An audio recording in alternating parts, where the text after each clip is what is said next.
What's going on YouTube? In today's video I want to talk about how I prepare for a rehearsal.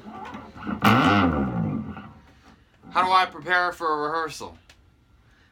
I do a couple of things. It's mostly two things.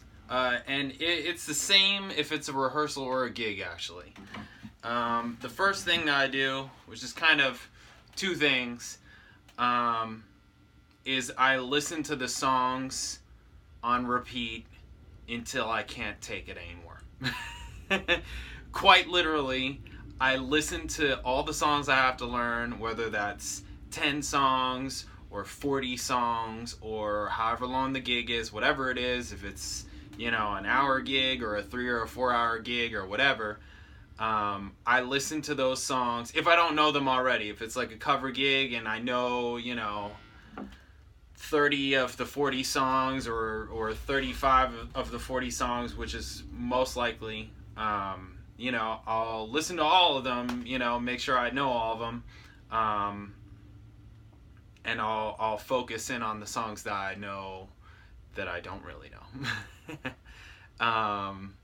Yeah, and I'll just listen to them and listen to them and listen to them, and I'll listen to them in the car, I'll listen to them at home, I'll listen to them without the bass, and then I'll play them on the bass. Before I do that, I try and work it out in my head. You know, what key we're in, what the notes are, all that kind of thing I work out in my head because I want to, when I get on the bass, I want to just get to it. Unless if it's like a really difficult, something that's intricate, that has lots of, you know, crazy harmony, crazy runs, whatever kind of thing. If it's more intricate, then obviously I'm going to spend more time on the instrument. But if it's just a pop song or something like that, you know, or a rock song or something that's basic, then I'm going to work it out in the car. Mostly, because I drive a lot to and from gigs. I'm just gonna work it out. I have a pitch, woo, one of those things in my car. So because I don't have perfect pitch, I have relative pitch. I think my ear is very good, but you know, like I still want to know where I'm at and make sure that I know where I'm at. So when I get on the bass, I can just hit it. So yes, I'll listen to the songs like crazy, which goes hand in hand with the next thing that I do, which is I memorize all the songs. I do not write notes. I do not like make notes or charts or transcribe any of that kind of thing when I'm getting ready for a rehearsal or especially a performance, because I'm not playing in a pit.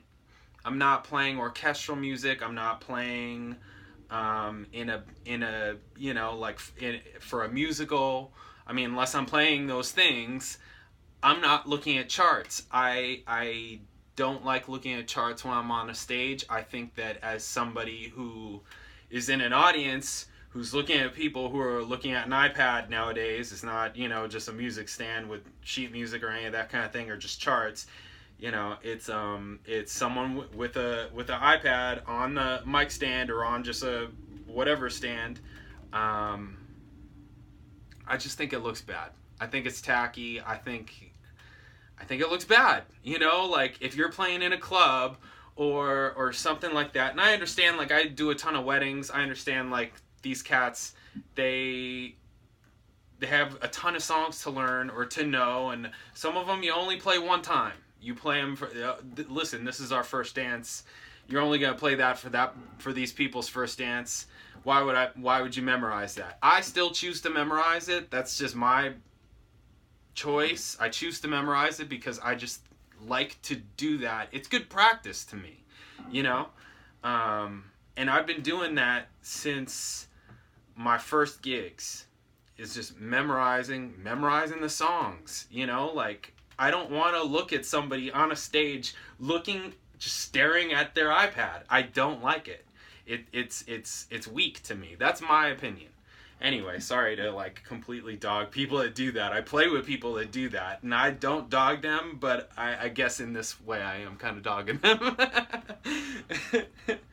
It's just not my thing. I choose, you know, like when I'm on the stage, I want to play with the people that are on the stage. I don't want to be looking at this chart and focusing on that, because that's just something that, you know, is diverting my focus from playing with the musicians that I'm on the stage with. I want to be there for that. So that means that I don't want to be thinking about, you know, what I'm reading, you know, like I want to hear the music that we're playing. So anyways, memorize the songs. That's what I do. And the last thing that I do to prepare for a gig or a rehearsal is I show up early. I show up to the gig early. I show up to the rehearsal early. I show up for everything early. I think that's incredibly important. I should do a whole other video for musicians just on the benefits of showing up early.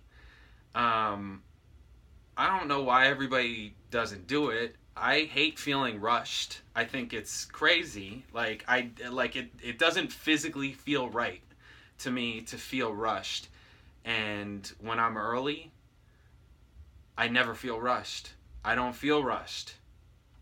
There's plenty of time. There's a lot of things I can do. I don't feel like I'm wasting my time by showing up early. But that's what I do. I listen. That's how I prepare for a rehearsal or a gig. Is I listen to songs like crazy. I memorize them, and I show up early. That's the video. Like and subscribe. Check out my other videos. I'm going to be posting more videos like this video where I talk about how I do what I do and what I do and all that kind of thing as a bass player in California, and wherever you're at, I travel everywhere. So yeah, hit me up in the comments if you have any questions or comments. Nice Fender. Oh yeah, this is my fly bass. This is a Fender Aerodyne. I just played the Masters, the Wheels Up Masters party with this thing. It's a great bass. It's not as good as my Fender Jazz bass, which is in the case back here, but that thing's not getting on a plane with me unless it gets its own seat, so you're gonna have to pay for that. I'm not paying for that. So I'll bring this thing. Anyways, check out my other videos. Later.